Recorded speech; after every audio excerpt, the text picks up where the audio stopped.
Regarded as one of the greatest sporting stadiums in the world and the hub of sport in not just Melbourne but in Australia, the MCG has an incredibly rich history that in today's video we are going to be overviewing. Now, it was before the MCG even broke ground we need to take a look at it. The site at the MCC where they began playing cricket, would from the 1840 onwards, they were playing matches adjacent to the Batman's Hill. On September 23rd, 1853, the government granted the MCC a new site for a ground which turned out to be Government's Paddock, also known as the current site of the MCG. That year in 1854, the first ever members pavilion was erected, however it was limited to only just 60 seats. The first ever cricket match was played at the G between the members on September 30th of 1854. The MCG hosted one of the very first recorded games of Australian football over 3 Saturdays in August 1858. The very first game at the venue was played between Scotch College and Melbourne Grammar. During the 1860s, a clock gable was installed in the original members pavilion and to this day remains the oldest surviving piece of the original MCG located within the MCC to this day. In 1877, the first public grandstand was completed and this time had a much greater capacity of 2,000 spectators. Known as the reversible stand, it was unique in the way that the seating could be reversed through ropes and pulleys, so they could not only watch the cricket, but they could also watch the footy in the adjacent Yarra Park during the winter. The first officially recognised test match was also played in March of this year, and it took place between teams representing both Australia and England, and Charles Bannerman was actually the first player to record a century in Test cricket with a score of 165. Australia won the game though by 45 runs. The very first games of night football were played at the ground in 1879 under electric lights between Collingwood Rifles and East Melbourne Artillery. Then in 1881 the very first scoreboard was used at the venue, and it was in fact the first of its kind which showed the batsman's name and how they were dismissed. A second members pavilion was also erected in that year, and this time with a much greater capacity of around 500. The original reversible grandstand of 1877 then burnt down in 1884 and was replaced with something new known as the grandstand, erected in 1885. The first baseball and soccer matches were hosted at the MCG in both 1885 and 1887 respectively, and the first VFL/AFL game was played at the MCG on the 15th of May 1897. One of the first ever venues to do so, and Melbourne won the game 64-19, as during this time the venue was originally solely a home tenant for the Melbourne Football Club, as well as it being the oldest currently active stadium today in the VFL AFL. That same year in 1897, to help accommodate more fans for the VFL, the original grandstand capacity was increased from 4,500 to 9,000 as a second story was added. In 1899, the MCG started hosting rugby for the first time, and in 1901, the MCG saw its first permanent scoreboard, which was a new brick structure that replaced the previous one in 1881. 6 years later, in 1907, a second permanent scoreboard was erected in 1907, and it now currently situates at Manuka Oval. And in that same year, the first ever VFL Grand Final was hosted at the MCG. From that point onwards, the MCG hosted 113 of the next 120 VFL AFL Grand Finals, with the G being contracted to host AFL Grand Finals until at least 2057. As the MCG continued to expand, so did the number of grandstands. A new small wooden stand was erected in 1904. A new Graysmith Members Reserve stand was built in 1906, lasting 60 years.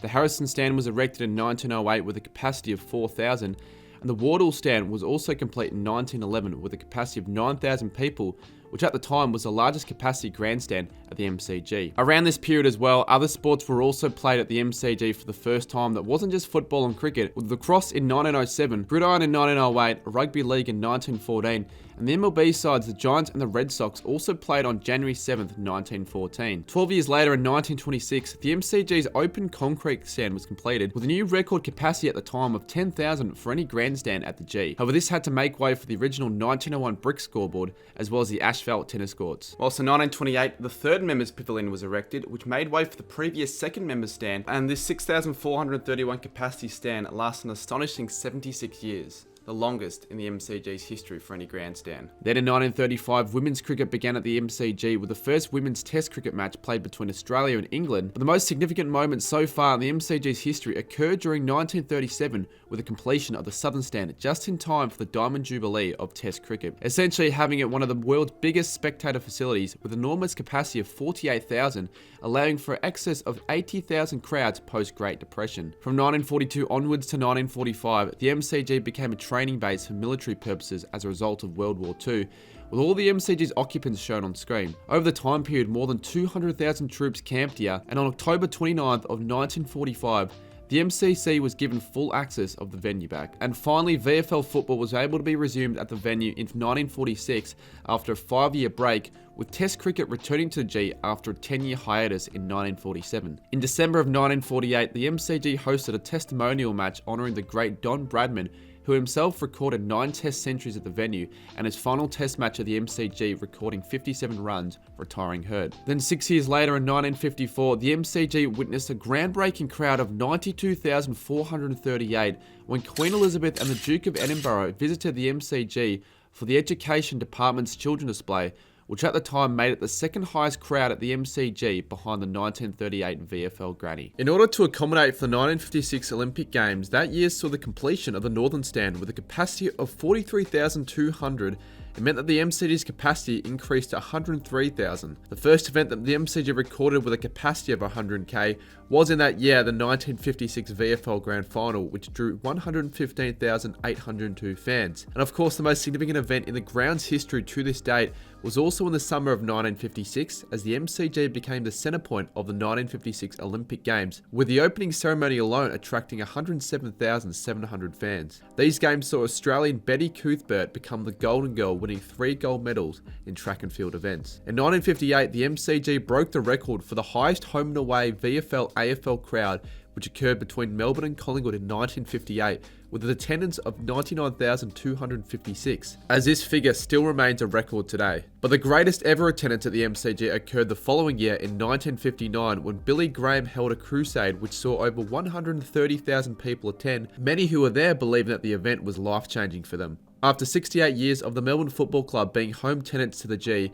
Richmond began to play permanent games at the G from that point onwards ahead of the 1965 VFL season. The greatest ever individual test score at the MCG was seen in 1966, with Bob Coper making a super impressive 307 in the 5th test against England. And in 1968, the very first official Boxing Day test occurred between Australia and West Indies at the MCG. It wasn't until 1980 until it became fully recognised for the MCG to start hosting Boxing Day tests almost every year. And in 1968, another significant grandstand was completed known as the Western Stand, and that made way for the original 1906 Member Stand and the 1966 Concrete Stand. The Western Stand had a capacity of 31,000, and because of it, the highest ever VFL AFL crowd occurred in the 1970 VFL Grand Final with 121,696. And one of the greatest games you'll ever see in VFL AFL history, Carlton came back from 40 points down to win, with Alex Jesselenko taking one of the game's most famous marks. To the wing position on the member stand side. Oh, Jesselenko! The following year in 1971, the first limited overs ODI game was played between Australia and England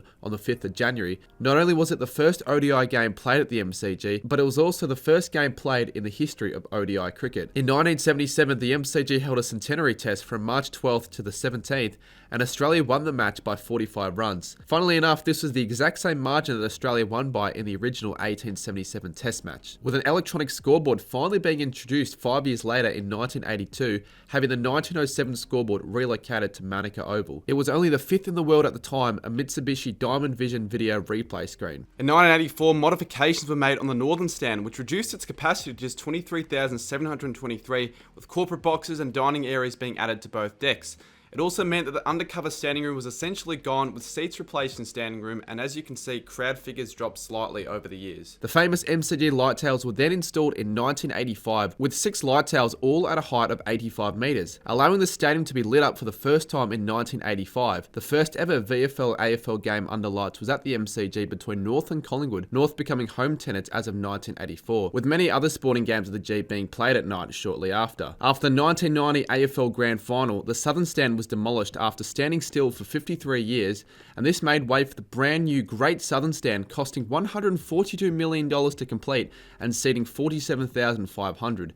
Just in time for the start of the Cricket World Cup final in 1992, which is the earliest stand which is still intact today in 2023. During the 90s, the MCG also hosted custom to some of the world's biggest artists, with Paul McCartney, U2, Madonna, the Rolling Stones, Michael Jackson, Elton John, and many more hosting concerts at the venue during this time. The first ever Collingwood v Essendon Anzac Day match, which is a tradition now, was played back in 1995 in front of an enormous crowd of 94,815. However, the first ever game of Anzac Day football was actually played played at the venue way back in 1963. The MCG's Ponsford Stand scoreboard infamously caught on fire before the Richmond v Carlton clash in round 22 of 1999, which caused the game to start 25 minutes late, and ironically this occurred in the same year that the ground became a smoke-free venue, and by the next year that scoreboard was replaced. By 2000, the MCG now had 5 home AFL tenants: Hawthorn, Collingwood, Melbourne, Richmond and Carlton, with an average of approximately 2 to 3 AFL games played at the G compared to just the one Demons game played every 2 weeks up until the 60s. The MCG also hosted 6 Olympic soccer matches for the 2000 Sydney Games,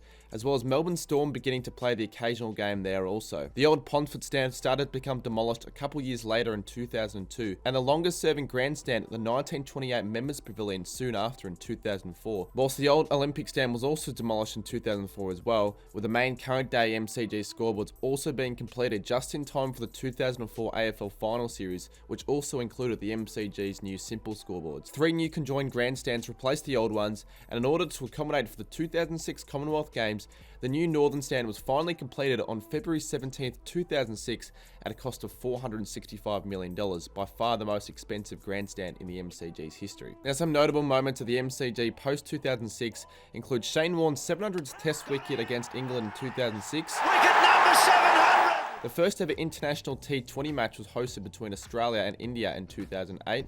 The first ever Big Bash League game was hosted in 2011 between the Melbourne Stars and the Sydney Thunder. The 100 millionth VFL AFL fan walked through the doors of the G in 2012. The greatest ever crowd for a day of Test cricket in history at the time was recorded in 2013 between Australia and England in front of over 91,000. The record MCG cricket crowd occurred in 2015 between Australia and New Zealand ahead of the ODI Cricket World Cup final. In 2021, local hero Scott Boland took 6 for 7 in the Boxing Day Test in his first ever Test match for Australia.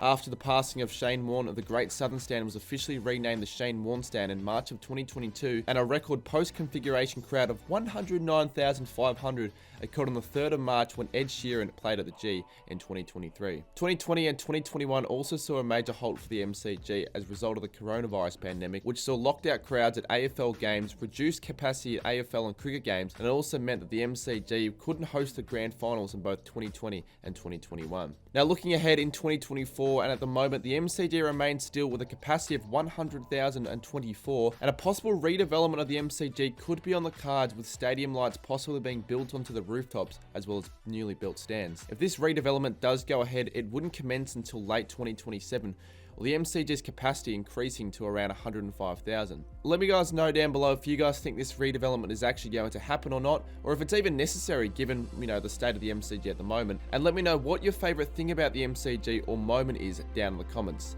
My first video of 2024, everyone, with heaps of content to come out later this January, I'll guarantee you that. And if you did enjoy this one, like and subscribe as well, and I'll see you guys very soon in the next one for some more content.